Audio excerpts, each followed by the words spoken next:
Hi everyone, আশা করি সবাই ভালো আছেন। আজকে মালয়েশিয়ার ট্যুরিস্ট বিষয় নিয়ে পুরো বিস্তারিতভাবে আলোচনা করব।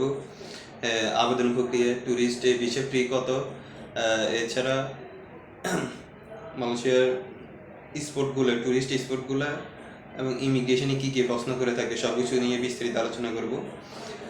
মালয়েশিয়ার ট্যুরিস্ট ভিসা 2025-এর আবেদন প্রক্রিয়া আরও সহজ হয়েছে। মালয়েশিয়া সরকার এখন অনলাইন মাধ্যমে ভিসা আবেদন প্রক্রিয়াটি সম্পাদন করতেছে, যেটা অনেকটা সময় সাশ্রয়ী। আর বাংলাদেশের কথা যদি বলি, বাংলাদেশে পছন্দের তালিকায় মালয়েশিয়া প্রথমে আছে, বিকজ 2019-এর পরিসংখ্যান অনুযায়ী ওই বছর প্রায় 2 লাখ ট্যুরিস্ট মালয়েশিয়াতে গিয়েছিল। সো লেটস গো, আমরা একটু আলোচনা করি বিস্তারিতভাবে। মালয়েশিয়ার ট্যুরিস্ট ভিসার ক্ষেত্রে আমাদের যে প্রশ্নটা আমরা করে থাকি যে আসলে ট্যুরিস্ট ভিসা ফ্রি কত টাকা। মালয়েশিয়ার ট্যুরিস্ট ফি বেসিক্যালি নির্ধারণ করে কিছু বিষয়ের উপর। ফর এক্সাম্পল, আপনার এজেন্ট, অ্যাপ্লিকেশন প্রসেস, বেসিক্যালি আপনার 5 থেকে 6,000 টাকা চার্জ হয়ে থাকে, এটার মধ্যে ইনক্লুড থাকে। নেক্সট হচ্ছে মালয়েশিয়ার ট্যুরিস্ট ভিসা অ্যাপ্লিকেশন প্রসেস। আপনি ঘরে বসে মালয়েশিয়ার ট্যুরিস্ট ভিসা অ্যাপ্লিকেশন প্রসেস করতে পারবেন, কিছু ওয়ে আপনাকে জানতে হবে। এরপর আবেদন প্রক্রিয়ার পর যেসব কাগজপত্র আপলোড দিতে হয়, আপনার পাসপোর্ট সাইজের ছবি, এরপরে পাসপোর্ট পেজের বায়োডাটা, এরপরে round trip ticket booking copy এবং হোটেলের বুকিং কপি, এগুলো আপনাকে আপলোড দিতে হবে, ব্যাঙ্ক স্টেটমেন্ট।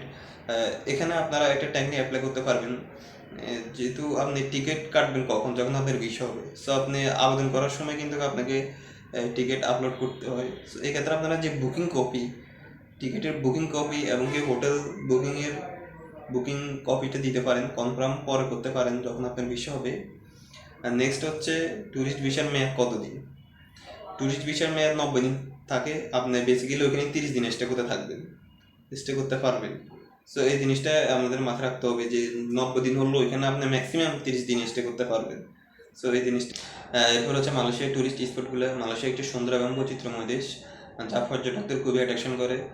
সো মালয়েশিয়ার ট্যুরিস্ট স্পটের প্রথম যেটা না বললে নয়, সেটা হচ্ছে কুয়ালালামপুরের পেট্রোনাস টুইন টাওয়ার, যেটা খুবই চমৎকার। এরপরে হচ্ছে লাংটাউন দিম্পুজের মনোরম দৃশ্য, মালাক্কা শহরের ঐতিহাসিক দৃশ্যগুলো, এরপর হচ্ছে হাইল্যান্ডের মনোরম পরিবেশ, এগুলো টুরিস্টদের অ্যাট্রাকশন করে।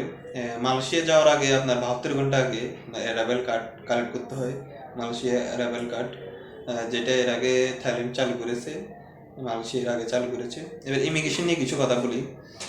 ইমিগ্রেশনে যে প্রশ্নগুলো আপনাকে পেশ করতে হবে, যে কতদিন থাকবেন, কোথায় অবস্থান করবেন, রিটার্ন টিকিট এবং হোটেল বুকিং আছে কি না, এগুলো প্রশ্ন করে থাকে।